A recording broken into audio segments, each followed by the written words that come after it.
በመካከለኛው ምስራቅ በእነ አሜሪካና ኢራን መካከል እየተደረገ ያለው ጦርነት መልኩን እየለወጠ ቀጥሏል።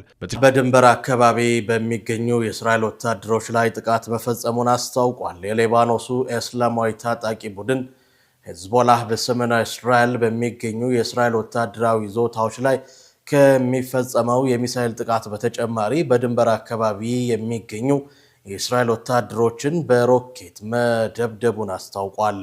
ቡድኑ ትላንት ጁምዓ ብቻ በእስራኤል ወታደሮች ላይ 48 ጥቃቶችን መፈጸሙን ገልጿል። ሄዝቦላ በደቡባዊ ሊባኖስ አይናታ፣ ማሩን አልራስ በተባሉ የድንበር ከተሞች በሚገኙ የእስራኤል ወታደሮች ላይ የሮኬት ጥቃት መፈጸሙን አስታውቋል። በተጨማሪም ሁላ በተባለች ከተማ የሚገኝን የእስራኤል መርከብ ታንክ በሚሳኤል መምታቱንና ታንኩ መቃጠሉን ገልጿል። ቡድኑ እስራኤል በጋዛ ሰርጥ በሊባኖስ በኢራን ላይ የምትፈጽመውን ወታደራዊ ጥቃት እስካላቆመች ድረስ የአጸፋ ጥቃቱን እንደሚቀጥል አስታውቋል። የኢራን አብዮታዊ ዘብ IRGC በአሜሪካና እስራኤል ይዞታዎች ላይ መጠነ ሰፊ የአጸፋ ጥቃት መሰንዘሩን አስታውቋል። የኢራን አብዮታዊ ዘብ የህዝብ ግንኙነት ቢሮ ባወጣው መግለጫ ከአርብ ጠዋት ጀምሮ የባህርና የአየር ኃይሉ እውነተኛ ቃል ኪዳን 4 የተሰኘውን ዘመቻ 92ኛ ምዕራፍ መፈጸሙን አስታውቋል። በዚህም በመካከለኛው ምስራቅና በተያዙት የፍልስጤም ግዛቶች የሚገኙ የአሜሪካና የእስራኤል ራዳር ስርዓቶችና የባህር ላይ ወታደራዊ መሰረቶች ላይ የተቀናጀ ጥቃት ፈጽሜያለሁ ብለዋል። በአጸፋ ጥቃቱም በአልሼክ ወደብ የሚገኝ የአሜሪካ አንፊያን ማረፊያ ማዕከልና በባህሬን ጃባል አዱኻን የሚገኘው AR-327 የተሰኘ የአሜሪካ የቅድመ ማስጠንቀቂያ ራዳር ስርዓት በባሊስቲክ ሚሳይል መመታቱንና የእስራኤል ዳግም ከሃይፋ በስተደቡብ ምስራቅ የሚገኘውንና የእስራኤልን F-16 ተዋጊ ጄቶች ማረፊያ የሆነውን ራማት ዴቪድ የአየር ኃይል ጣቢያ መውደሙን አስታውቋል። በተጨማሪም ኮርማሃቫር 4 በተሰኘ ባለብዙ ተተኳሽ ባሊስቲክ ሚሳይል በቴል አቪቭ እምብርትና በሌሎች የተያዙ ግዛቶች ውስጥ ከ50 በላይ ኢላማዎችን መምታታቸውን የኢራን ጦር ኃይሎች ይፋ አድርጓል። በተጨማሪም የኢራን አብዮታዊ ዘብ አጋር የሬዚስተንስ ኃይሎች እውነተኛ ቃል ኪዳን 4 የተሰኘውን ዘመቻ 92ኛ ምዕራፍ ተከትሎ 93ኛውን ዙር መጠነ ሰፊ የአጸፋ ጥቃት በእስራኤል ወታደራዊ ይዞታዎች ላይ ፈጽመዋል። ይህ ጥቃት ለታላላቅ ታጋዮች ሰይድ ሐሰን ነስረላህ፣ ሼክ አህመድ ያሲን መታሰቢያነት የተሰጠ መሆኑን የአብዮታዊ ዘቡ መግለጫ አመልክቷል። የሬዚስተንስ ኃይሎች በፈጸሙት ጥቃት በተለይም በምዕራብ ጋሊሊ፣ ሃይፋ፣ ካፍርካናና ክሬዮት የሚገኙ ስትራቴጂካዊ ቦታዎች በትክክለኛ የሚሳኤልና ድሮን ጥቃት መመታታቸው ተገልጿል።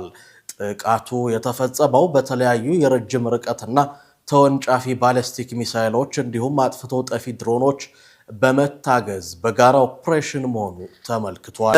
ኢራን የተከሰከሰውን አሜሪካዊ ፓይለት ለማዳን የተደረገው ጥረት ሳይሳካ ቀረ። በምዕራብ ኢራን ኮጊዮሎ እና ቦዮር አህመድ ግዛት ውስጥ የተከሰከሰውን የአሜሪካ ጦር ጀት ፓይለት ለማግኘት አሜሪካ ስታካሄድ የነበረው የፍለጋና የማዳን ኦፕሬሽን ሳይሳካ መቅረቱን ተስኒም የዜና ወኪል ዘግቧል።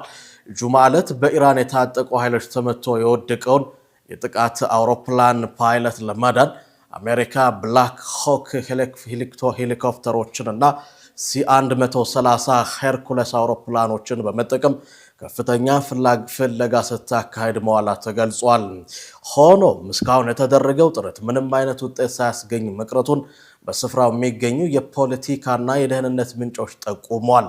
የኢራን አብዮታዊ ዘበኛ ኃይል IRGC በሰጠው መግለጫ ሁለተኛው F-35 ተዋጊ ጀት በኢራን የአየር ክልል ውስጥ በአዲሱ የላቀ የአየር መከላከያ ስርዓት መመታቱን አረጋግጧል። አውሮፕላኑ የለኬን ሄንዝ ስኳድሮን አባል እንደሆነና ሙሉ በሙሉ ተደምስሶ መከስከሱ ተገልጿል። ፓይለቱ አውሮፕላኑ ከመከስከሱ በፊት በፓራሹት ዘሎ የወረደ ሲሆን በኢራን ግዛት ውስጥ መገኘቱ ተነግሯል። አሜሪካና እስራኤል በኢራን ወታደራዊና ሲቪል ተቋማት ላይ መጠነ ሰፊ አየር ድብደባ እያካሄዱ ሲሆን ኢራንን በበኩሏ በተለያዩ ቀጠናዊ የአሜሪካና የእስራኤል ይዞታዎች ላይ በሚሳኤልና በድሮን የአጸፋ ጥቃት በመሰንዘር ላይ ትገኛለች። በአሁኑ ወቅት በቀጠናው ያለው ውጥረት ከፍተኛ ደረጃ ላይ የደረሰ ሲሆን የፓይለቱ መያዝ ወይም መጥፋት ለሁለቱም ወገኖች ትልቅ የፖለቲካ ትርጉም እንዳለው ይነገራል። አሜሪካ የ48 ሰዓት የተኩስ አቁም ጥያቄ በኢራን ውድቅ ተደርጓል።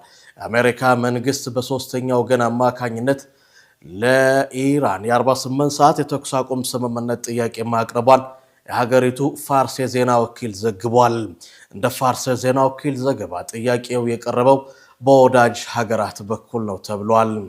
የአሜሪካ ጥያቄ የመጣው በክልሉ የሚገኙ የአሜሪካ ጦር ሰፈሮች ላይ እየደረሰ ያለው ጥቃትና ከፍተኛ ውጥረት ማሻቀቡን ተከትሎ እንደሆነ ምንጮች ገልጸዋል። ኢራን ለቀረበላት ጥያቄ በጽሁፍ ምላሽ ያልሰጠች ሲሆን ይልቁንም በመሬት ላይ በሚወሰድ እርምጃና በከባድ ጥቃቶች ምላሽ መስጠቷን ዘገባው አመልክቷል። በኩዌት በሚገኘው የቡ ቢያን ደሴት የአሜሪካ ወታደራዊ መጋዘን ላይ የተሰነዘረውን ጥቃት ተከትሎ አሜሪካ ግጭቱን ለማቆም የምታደርገው ጥረት ተጠናክሮ ቀጥሏል። አሜሪካና እስራኤል በኢራን ላይ የአየር ጥቃት የጀመሩ ሲሆን ጥቃቱ ከፍተኛ መሪውን አያቶላ አሊ ኻሜኒን ጨምሮ ከ1340 በላይ ሰዎችን ሕይወት ነጥቋል። ይህ ቀጣይነት ያለው ግጭት በሰው ሕይወትና በንብረት ላይ ከሚያደርሰው ጉዳት ባለፈ በዓለም አቀፍ የገበያ መረጋጋትና በአቪዬሽን ዘርፍ ላይ ከፍተኛ መስተጓጎል እየፈጠረ ነው። አሜሪካ ግጭቱን ለማርገብ ብትሞክርም ኢራን ግን ጥቃቷን አጠናክራ ቀጥላለች ሲል አናዶሉ ዘግቧል። አላሁ